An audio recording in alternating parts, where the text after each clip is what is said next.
Welcome to Follow Focus, the podcast edition. The podcast edition. That's Not right. that there's been any edition previously.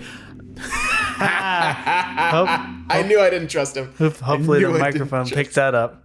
Let's just retake that. No, come on. This is good. No! This is scuffed like everything else here. That's true. Okay, so I'm Cameron Harris. I'm Brian Monday. And we are video producers. We are content creators. We are small business owners. This is your new space. Our new space. And like brand new. I mean, like literally last week we started moving into this space and we've painted, moved all of our production equipment in here, got all kinds of desks and things in here. The toilet was redone.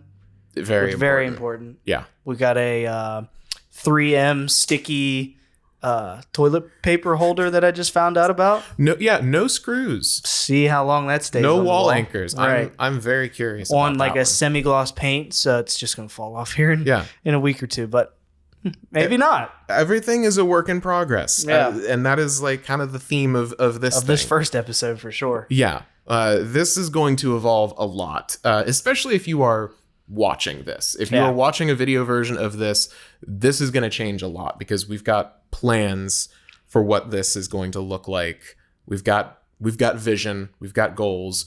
But I mean, honestly, we've been talking about doing a podcast for so long. It was like, we just need to start this. Yeah. Once we figured out we were getting this studio or this space, and then this studio was coming along with it, I was like, Cam, like we just got to get it done. So we put it on the schedule, and we are totally not equipped to be doing this right now. Like equipped to the bare minimum of having the two microphones I've had in my house for the past. That's the first microphone I ever used when I thought having a microphone on a boom arm was cool for gaming. Yeah. Everyone went through that phase. Right. And then this one, because I was like, oh, it's $100. It's cool. And a lot of my favorite YouTubers are buying it and reviewing it. So, yeah. And then our Blackmagic 6K cameras. So it's like janky here, but then our rigs are over there. And then you also say we're prepped for the bare minimum. You say as our mics are running into a 32 channel audio interface. Yeah. No big deal. Right. Yeah. And we didn't even know it could record straight through a USB situation until like an hour ago. Yeah. We figured it out. We've owned that thing for a long time. And, thanks to Malachi for bringing that up for us. So that helped out a lot. Yeah, and Malachi is your business partner for Wiser Productions, which is your entity. Yep. And you guys don't just do video stuff. Yeah, you're a true Renaissance man. That is like not the bottom of the totem pole, but like the newest thing that we do in our company. We mainly DJ and do live sound and rentals for people and bands and photo booths and weddings, and like that's our bread and butter. Yeah. But I got into the company 3 years ago now, so right off the tail end of COVID-20, and basically I was helping the guys with live streaming stuff. So I had 2 Canon RPs, and they were like, oh, you don't have an iPhone, so let's use that for streaming. And it was the coolest thing. So that's kind of how I got into the company to work for these guys. And I've always enjoyed dabbling in video and things like that. And it's evolved into me being a DJ and an assistant and a partner. And now they're being the director of videography and filmmaking for Wiser. Which is so cool. Pretty cool. And it makes a lot of sense because like events and video are more and more, they're going hand in hand. Oh yeah. So my thing is strictly video. I don't dabble in DJing or, just give it time. Live events.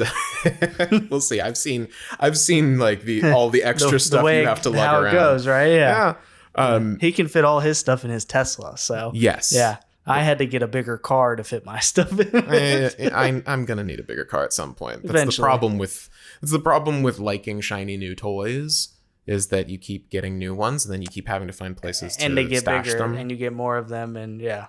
Oh yeah. Yeah, it evolves. But so like even though I just do video stuff, I don't do event things. I do event coverage a lot. Yeah. So like you've been kind enough to bring me on for some of your wedding stuff, which has been super cool. And, other things, corporate events and birthday parties and bat mitzvahs and all kinds of stuff. Like that's something that it's not all I do, but like there's a lot of demand for event video. Oh yeah.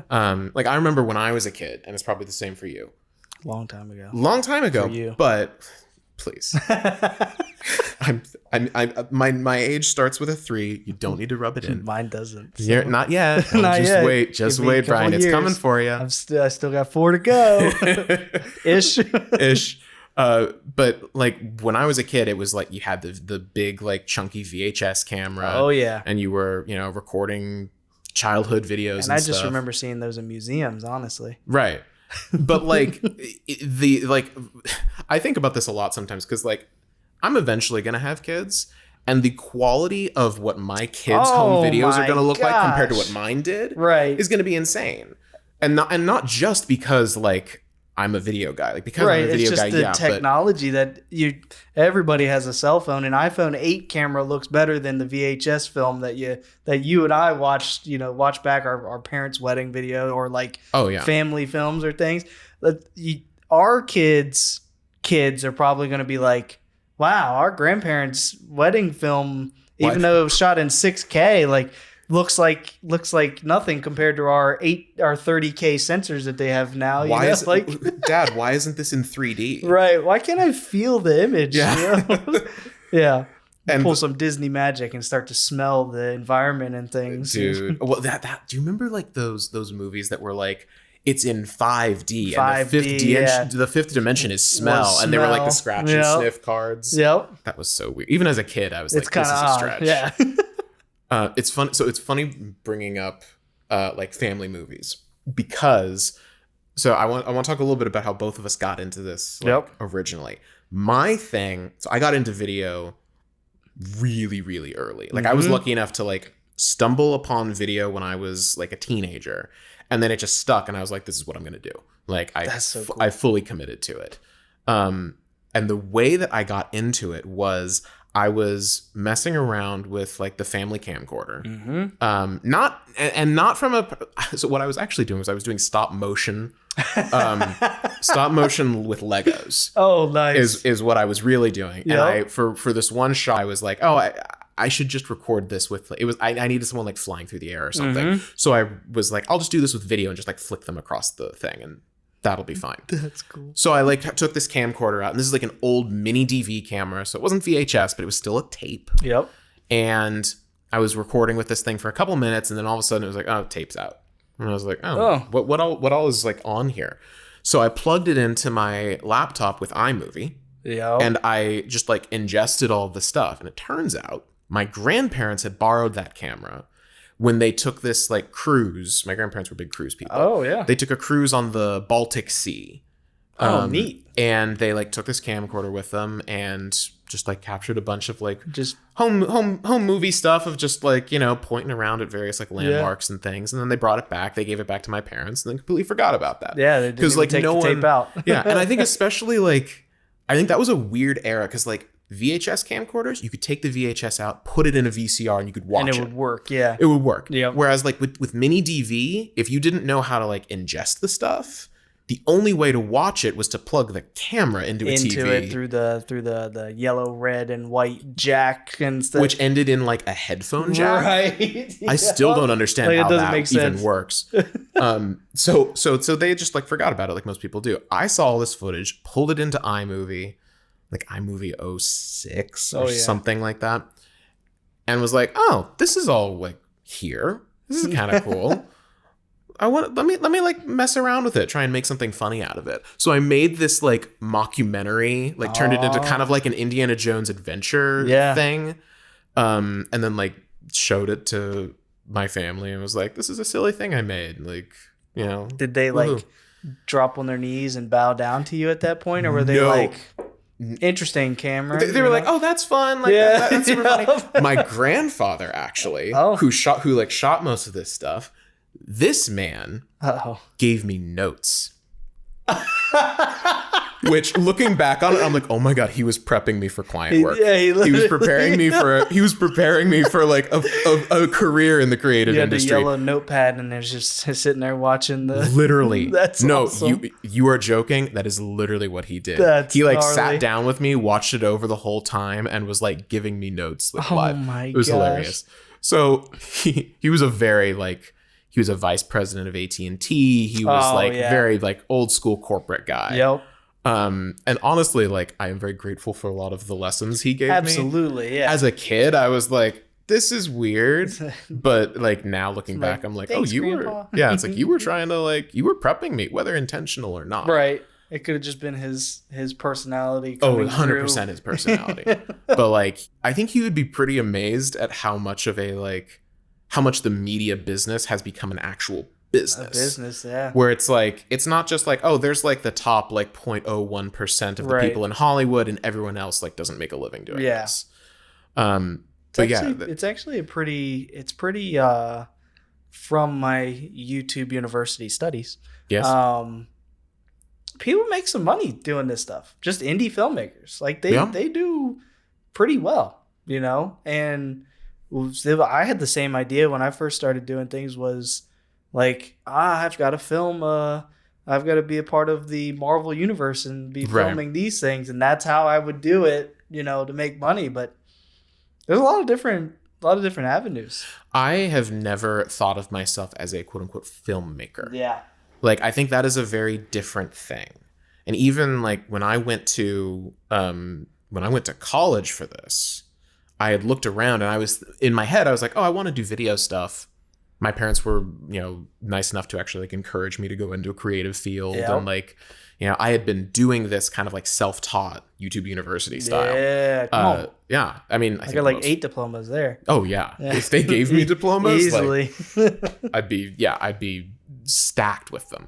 But I was looking at these places because I was just film school is what I need to do. Right. That was the only thing I really knew how to equate it to. So I looked at NYU, UCLA, the big known film schools. Yeah. And I was looking around, and the biggest thing at the time, this has changed, but at the time, everything you looked at was you will be learning to cut 8mm film. Physical, we will give you a razor blade and you will be cutting physical. It. And then every year you graduated up from 8 to 16mm and then to 36mm, whatever the numbers are. And I was looking at that and I was like, cool. I'm never going to get a job doing this. The writing was already on the wall. Yeah. Digital cinema was still very much in its infancy, but it was this is clearly where things are going. Yeah. So my school was the only one that I could find that was teaching digital stuff. And it was a separate department. They had a film department, and then they had the digital multimedia communications was what it was called. That was the buzzword at the time. But that was strictly digital stuff, more one-man band. And instead of it being you're going to shoot one video project a semester, it was no, you're shooting one video project a week per class. It's you got 3 deliverables due a week. Ooh, that's a scary thing. It was scary, but it was super helpful. Absolutely. for setting the cadence. Mm-hmm. So for you, I've yammered on long enough. God, you talk a lot, man. I do. I don't know if I'm gonna be able to do this. You get caffeinate, man. Right. Yeah. So what was your intro to doing video? Yeah. So as a kid, I was kind of similar to you where I'd pick up the family camera and go shoot on it and do this and that. And I remember, do you remember the flip cameras? The big rectangular flip, and they had one button on the back and a couple arrows. And the USB thing that was a switchblade? Dude, that was literally the camera they assigned us in college. Really? That was and it was oh, we're giving you a flip camera. Yeah. It was part of your course materials. Yep.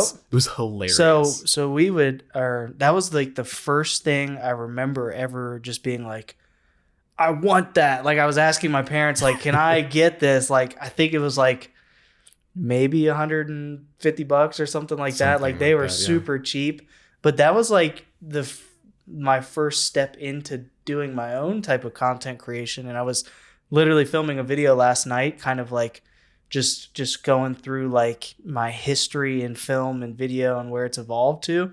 And I posted my first video on YouTube with one of my friends 13 years ago. Wow. So for the past 13 years, I've kind of like, it's evolved, obviously. Sure. Film has, and content creation has evolved. My life has evolved, and it's kind of coming full circle at this point, because now this is like really what I want to do. Mm-hmm. And this is what gets me excited and gets me up in the morning. I'm like, I need to create something or do, you know, those creative juices. So I look back at that video I filmed 13 years ago. It was me in my bedroom, and I had one of those red bunk beds, and I was like wearing these cool sunglasses and like just you know, dorky 13-year-old type of things, right?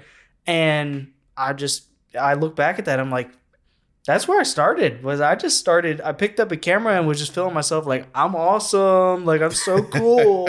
Like, it's gonna be in the video that I post. But like that type of stuff, I took videos of my dog, I took videos of me playing football and basketball outside, just set the camera up and just filmed me doing things. And I was in Windows Movie Maker doing like stop motion introductions and things like that, just taking frames from the video that I did to like some Linkin Park song or something. And that was the intro to the stuff, you know? Yeah. And it evolved to when I was working in the help desk world for IT, because that's another one of my background things is IT and security and stuff like that. I was working in this level 1 help desk job, which means, if you don't know, it's the first line of defense if you have a problem. They are the people that you get annoyed with, that you've told the problem to 17 times, and they're still like, okay, just turn it off again and turn it back on again. That was me, right? I would find myself watching YouTube on YouTube University, you know, about wedding filmmaking. 6 out of the 8.5 hours I was in that office a day, like just watching wedding films, and specifically wedding stuff. Wedding so films. You were, because that was before you were working in like weddings and events. Yep. I didn't even like.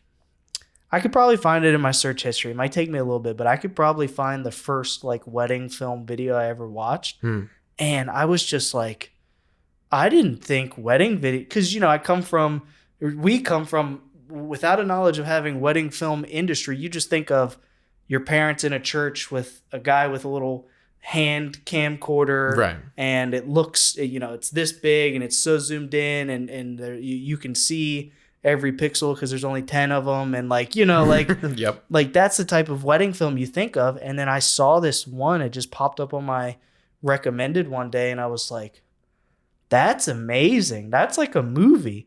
And I think they were shooting on like a G7X, like nothing fancy. It wasn't. It was a camera that cost. It was a digital camera that cost $700 or something. And I was like, that's pretty neat. So then I started watching other people doing this, and it just became a thing that I really enjoyed. And then that was probably 5 or 6 years ago, and then like. I didn't even jump into the wedding industry until like 3 years ago. And that was live streaming weddings. Just, you know, it wasn't anything fancy. It wasn't anything crazy, but that got me in the door with doing it. And now we've got a bunch of weddings booked for me being the filmmaker for these weddings. And it's all evolved from me making YouTube videos 13 years ago because I wanted the $150 flip camera, you know, and it's been a pretty cool journey, and being business owner of multiple businesses, networking is the reason we met. Yeah. So, like one of the things that I didn't really understand, being in business for myself for a year now, on the IT side, I signed up for this Chamber of Commerce thing literally a year ago. I just paid my second year's due, and I didn't go to an event until December, January, whenever that was January. At Adventure Park, USA. I have to say that because there's a bunch of adventure parks. That is true. It's Adventure the Park one in the USA. Right? But I didn't go to any of their events for a year, and then one day I was just like, "Hey, that's cool. It's an adventure park. Maybe I'll meet somebody." And I met you there. Yeah. And through networking, literally 3 months ago, we've done work together. We've come up with ideas together. We've talked about different films and things that we might have in the pipeline and work. And now we're doing a podcast. Yeah. I mean, networking, I feel like you hear that a lot. Buzzword. It is definitely a buzzword. But like, I don't think you fully understand how important it is until you're actually like in the trenches and like, oh yeah, needing. Because like, so fast forwarding through my journey a little bit, I was actually still in college when I started doing freelance video work. I'd technically done like paid work before, but like in the actual like industry and not just like, hey, I'm a high school student with a camera. Yeah, with a camera, yeah. When it was like, no, I'm doing like professional work. I had like 1 or 2 years left of college and I started freelancing. I moved out here from San Francisco to the East Coast because I was working. Why, but he did. Well, I moved out here because of Discovery. Oh, yeah. So big Discovery guy. Yeah. For like, I was full-time with them for like 7 years. I was freelancing almost exclusively with them for 3. And just to be clear, because this is a question that comes up a lot when I tell people this, not Discover Card. Not the credit card. People hear Discovery, they think for some reason think the credit card. People literally think that all the time. What the heck? I guess because I'm in the film world. You're in the film world, Discovery, and you Discovery kind of Channel, like Discovery Channel. Now it's Warner Brothers Discovery. Right, yeah. But so I interned with them back in San Francisco. Needed to move out of San Francisco because I was making minimum wage and could not live in San Francisco. Right, yeah. And Discovery's mothership was out here on the East Coast. We're based out of Maryland, Frederick, Maryland. Yep. Discovery is like an hour, 45 minutes south. Yep. And so that's where I worked for a long time. I was freelancing for a few years, mostly with Discovery, other places too, but mostly it was like 3/4 of it was probably Discovery work. And then there was an opening for a full-time position for like producer editor with TLC. Yep. And so I took it. The people that I was working with were amazing. Like I had being freelance, I had even just within Discovery, I had worked for a bunch of different teams. Yeah. And also like other companies worked for other teams there. And I knew that I liked the people on the TLC side. So I stuck it out with them and was full-time with them for like 7+ years. Wow. So I was like full company man. That had not been my plan. Like my thinking when I was in college, I was like, I'm going to have my own production company. I want to run my own business. Both of my parents were big like entrepreneurs. Yeah.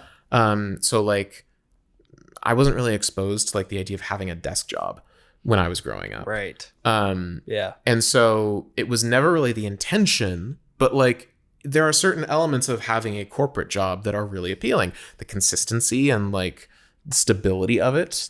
You're not constantly, wondering where your next paycheck is going to come from. Health insurance is that's the battle that I'm working through right now. It's tricky. I am now fortunate enough to be married to a wonderful woman who is a full-time graphic designer and has insurance that I can that I can jump on. But like at the time did not have that. So I was like, yes, my medical expenses as a diabetic. That's another thing about me. I'm a type 1 diabetic, which means it is expensive to keep me alive. Wow. So health insurance was like, yes, please, taking that. But eventually the idea of having my own business like just kind of kept coming back. And it was something that, the freelance days were a little different, mostly because of like the variety of work that I was doing. Oh yeah. Which I missed that. But even when I was freelancing, I was doing it like as an individual. The idea was never like, I didn't have like an LLC or any kind of like entity that I was the entity. It was just me. Just you. And so it's been a different mental shift even from the freelance days of I am now running a business. I'm not like a freelancer. I wouldn't call myself a freelancer. It is my own business entity. Yep. Even if it is like, especially for full-time, just me. I have like, there's like a couple people that I like work with a little bit. Yeah. But right now it's mostly just me doing like the day-to-day stuff. So it's not like functionally all that different from being a freelancer, but the mindset is completely different. Oh yeah, big time. Yeah. going from the corporate world myself, that's like literally the reason I started my own business was because I was in the corporate world for almost a year, and you just not for me. Just not for me at all. I couldn't do the sit at the desk, take your breaks when you're supposed to, you like answer the phone call when I call you type of like world. Right. And it really, like you were saying, it was nice because every 2 weeks that money would come in and you would be like, that you wouldn't have a problem in that realm, like, you know where your money's coming from, and it's going to be consistent every time, no matter what. But the mental just toll that the corporate world and the corporate people, it just crushed me. But there are people out there that they are built for that type of thing. Oh yeah. Never going to say it's bad. We need corporate America. It's just wasn't in my cards, Well, and the fact that even at the time you were like, your subconscious was still going towards wedding videography even at the time. Oh yeah. I think I stuck it out for as long as I did. Because it was corporate, but it was still doing the thing that I loved. Mm-hmm. It wasn't like, I wasn't running a help desk. Right. I was still producing content and video, with people that I liked working with. Yep. And I learned so much doing that. In terms of like, how do you work with clients? Because like, even though it was all like internal work, it was, your client is kind of like whoever your producer you're working with that day is. Like that is your goal is to make them happy. That's the client. And also like, the amount of content we worked on, we would, it would be upwards of like a dozen pieces a week sometimes. More if you counted like cranking those things out. Oh yeah. Well, and more if you counted like the short social clips of like TikToks and all that stuff. But so the college course of like, you're making 3 videos a week was like very helpful. Yep. Because if I had been coming from the world of like, oh, I'm going to take the entire semester to make one video thing, like that's amazing if that's the kind of like work you're going into. Of that's what I think of as more of a filmmaking thing. It's like you were taking your time with it. You were being very detail oriented with everything. Yeah, exactly. And it's like it's that every frame a painting kind of mindset. I think that was Kubrick. Yeah, that's Yeah, every frame a painting. Like that's super cool. I am not wired that way. Like I like having multiple irons in the fire. Yeah. And I like being able to like be efficient with things and crank content out, not suffering on the quality. But like, I was known when I was in my corporate world, I was known as the guy who you went to if you needed something done like now. It was like, we're shooting footage at 10 a.m. and we need this to be live on the site by 5 p.m. That's the guy you go to. Yeah, that's you. Yeah. And it was so much fun. Like I love the adrenaline of that. Yeah. As weird as it sounds, because I was just sitting there. Like, a lot of my work was post work. And so I'm just sitting there. He has coined the postman. You technically came up with that. I did that. Yeah. So you are the postman, and I'm going to get you a t-shirt with that on there. Please do. I haven't yet, but I will. You will. Absolutely will. And I will wear it on the show when that day comes. But it's good that we have this dynamic because you are really good at the get it done now. I am really good at that I know of. Like I won't toot my own horn. You can confirm this or deny it, whatever you want to do. Man. I'm really good at the really good ideas and wanting to get it done like ASAP. Like I'm definitely like a get it done type of person, but my vision is just massive, So I think it's good to have the combo here where it's like, Cam, I want to film a podcast. We're going to do it on Monday and it's going to happen no matter what. And here we are. We have all of our stuff, like we said at the beginning, pieced together. The set looks incredible. Oh, right? truly. And if you're seeing and or hearing this, it worked. Right? It's working. And the next episode, something new is going to be better. We'll have our lighting all situated. We'll have everything going. Maybe the screwdriver won't be on the table. Maybe we won't have any screwdrivers because we won't need any that day. Or the twist ties because that's what came off of our awesome IKEA lamp that I just left on the table. Right? But I think that's a good dynamic that we have, which is why like our business-minded and friendship-minded relationship has come together because we have very intellectual takes on things. We want to get things done quickly.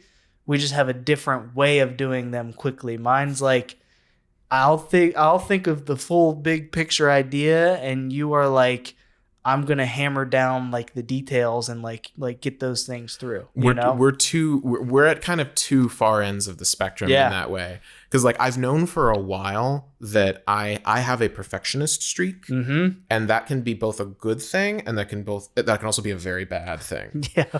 Yep. So it's like you were, when we were having lunch before we started this, you were talking about like you hate the idea of wanting something to be so perfect that you never start it because it's not perfect before you start. That is how I always have been, and that is the reason why I have 7 or 8 YouTube channels with a couple videos on them, because I was like, dang, that last video I made wasn't perfect. So then I was like, I guess I'm done.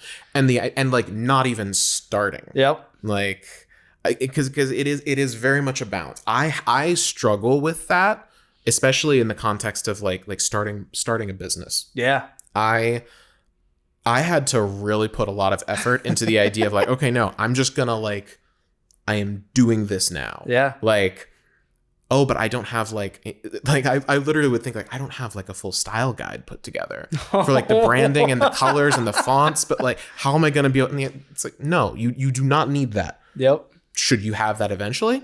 Sure. Absolutely. Go for it. That's what you know now. It's not what you were thinking. Right. But like, so it's just like, no, you have to eventually like just do it. Yeah. Like, I was checking to see if you were wearing something with Nike. No, it's Eddie Bauer. Yeah, but like, just do it is a good motto to have if you are a perfectionist. Yeah. Yeah. That's kind of where I kind of shifted my mindset, was like, even with my IT business, it kind of just started. Like I put a logo together and colors. And then the next day I made a website and created the website and put my colors and made it look cool and whatever. Made my Facebook page, Instagram, whatever. And I was ready. I was going. Yeah. That's how my IT business was started, was, all right, I'm done with the corporate world.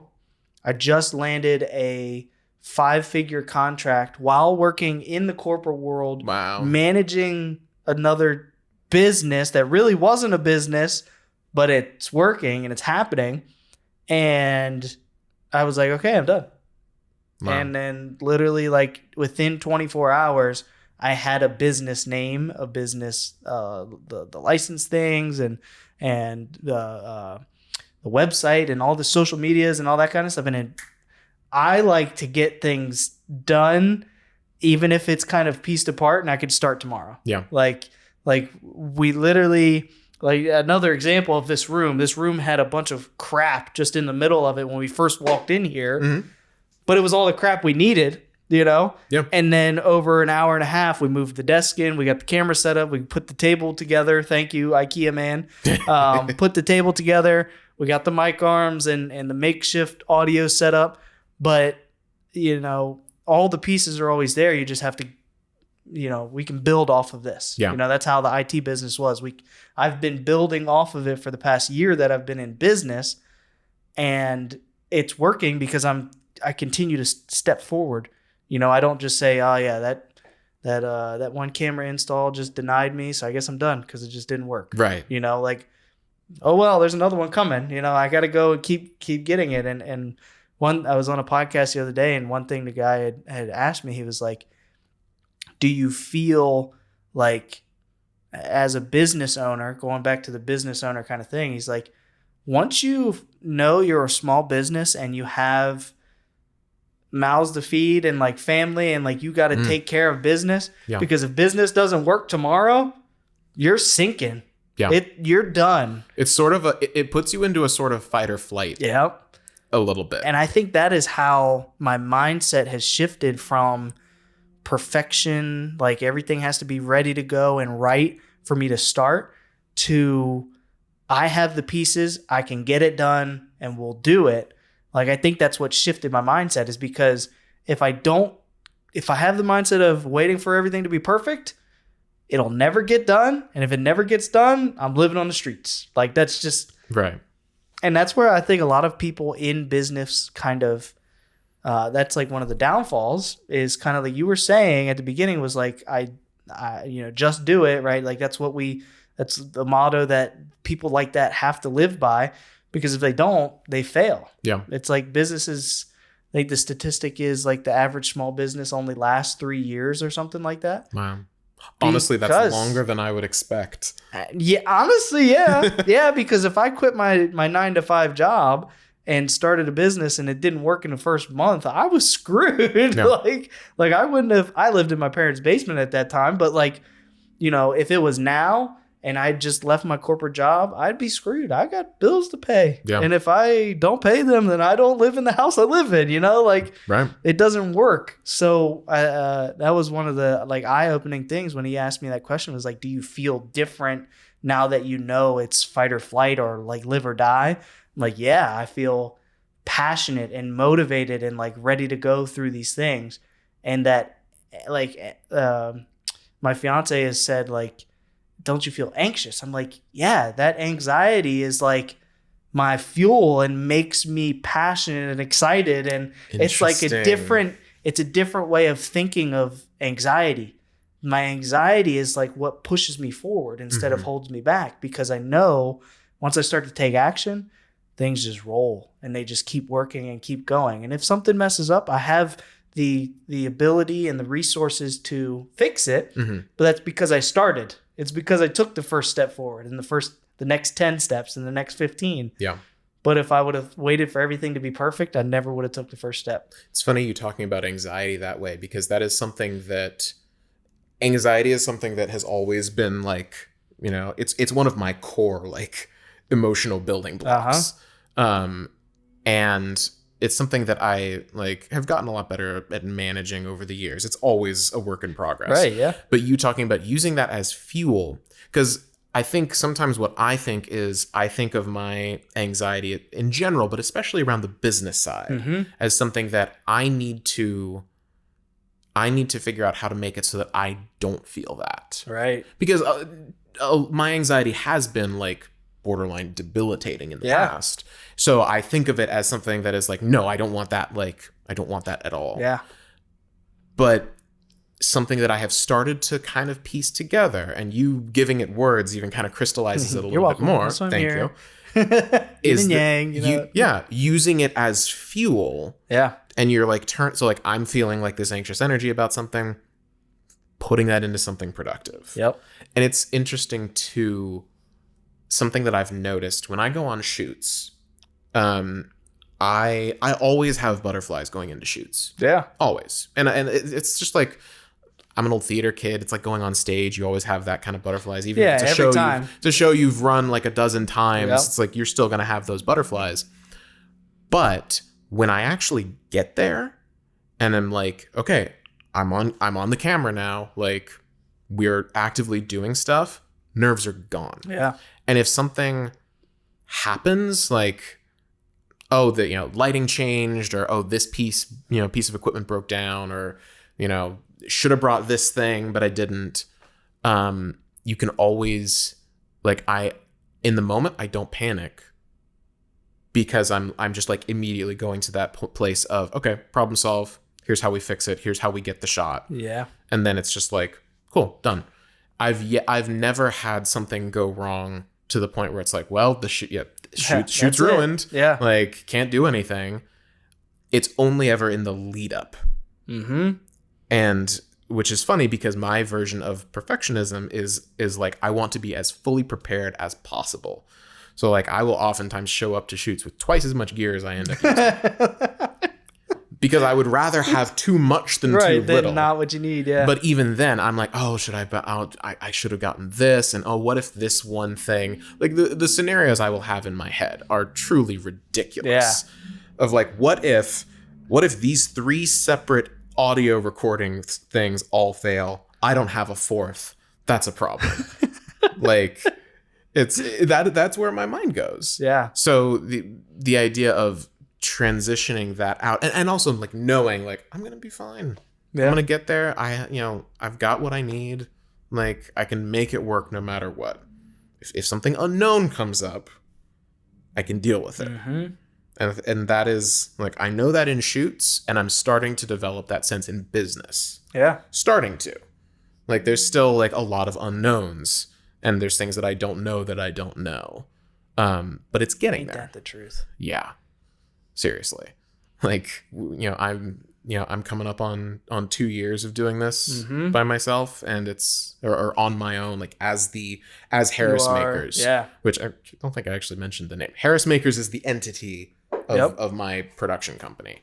And it's still, I mean, the amount that it grows every week, you're adding some new piece to it. Yeah. It's very exciting. And it's something that you don't get in the corporate world of like seeing that thing really develop and grow, and knowing that it is because you are the one pushing it forward. Yeah. You keep going, and that anxiety, you're going to go through so many scenarios as a business owner and as a filmmaker, as you already know, and you've had so many scenarios that it's like, okay, I'm prepared for if this scenario happens to me next time. Mm-hmm. So then that literally chips away from the block of anxiety that you have beforehand, because that problem won't happen again because you're prepared for it for the next one. Yep. So yeah, that was one of the biggest things that helped me just do business for myself, was turning that. I've never been a super like anxious person. I've always been super medium with everything. I've always been medium with everything. And if something does stress me out, I've known myself to do pretty well through it and then learn from it. And then that situation, if it ever was to come up again or arise, like I already know what direction the solution would be. Yeah. So you take the anxiety and your experience, and you kind of meet them together. It turns into motivation. Yeah. It turns into fuel, to firepower, to motivation, to literally you becoming an expert and being comfortable doing that stuff. Right. Once we hit episode 50, we're going to look back at this and it's going to be unrecognizable. But we're pre-framing and preparing ourselves to know that this is trash. This is terrible. Welcome to episode 1 of Follow Focus. This is terrible. Yeah. And we know it. Yeah. And you're welcome. And thank you for joining us on this journey, because episode 50 that comes out will be incredible, because it'll be terrible for that time compared to episode 100. And that's, you just have to go into the situation knowing that it's going to be trash. So your expectations aren't perfect. It's like, it recorded, it's on my computer, it's saved, I can edit it, and I can upload it to whatever platform, those small wins, even though the lighting isn't incredible. We're using fluorescent lighting from an office space that has never had an upgrade to lighting and isn't made for studio. Like, we sat down, we have chairs, we have a table, we have microphones, we have cameras. Yeah. Like, the bare minimum. And it's going to be posted somewhere. Yeah. And it works. And it worked. I think this is, don't quote me on this. Boy. But I think this is a line from the Kingsman movie. I'm ready. And it's Colin. I'm going to Google it after this. Yes. And they're talking about like what makes like a gentleman a gentleman. Have you seen the Kingsman? I haven't. They're ridiculous and hilarious. Okay. What is this on? I don't know. All right. I don't know what streaming service it's on. You need your iPad so you can. I guess it's like that is We should talk about streaming services at some point and how they've become so fractured and they become worse than cable was. And there's 700 of them, and each of them costs $25, and you can't watch certain shows if you don't have that one. And if you don't pay the extra $10 a month, you have to watch ads through it. And it's a whole thing. Yeah, it's a whole thing. We'll have a whole episode on that one. If you want just a laugh, find The Kingsman and pay for the streaming service and then find it wherever you can.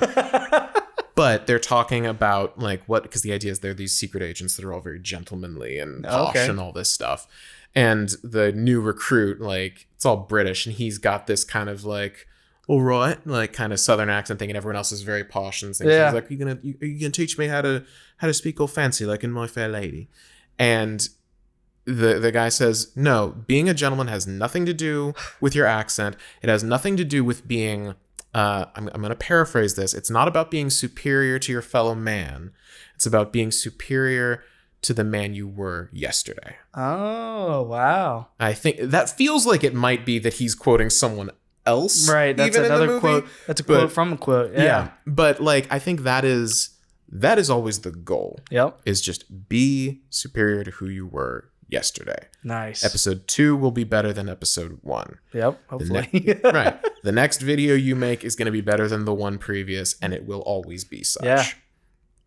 And when it stops, when you stop developing that way, then I think you need to take a look in the mirror. Yeah. Because that is, without that, it's where's the fun? Yeah, seriously. Then you're back in corporate America doing the same thing every day. So, sure. Yeah. In your own corporate America, in your own small business. Oh God. Yeah. Imagine do not being make your stuck in that purgatory. Do not make your own corporate America. You do not need that. No. The benefit of being on your own is that you are not that. To not be that. Yeah. Absolutely. Yeah. Well, this has been awesome. Wow. Episode 1.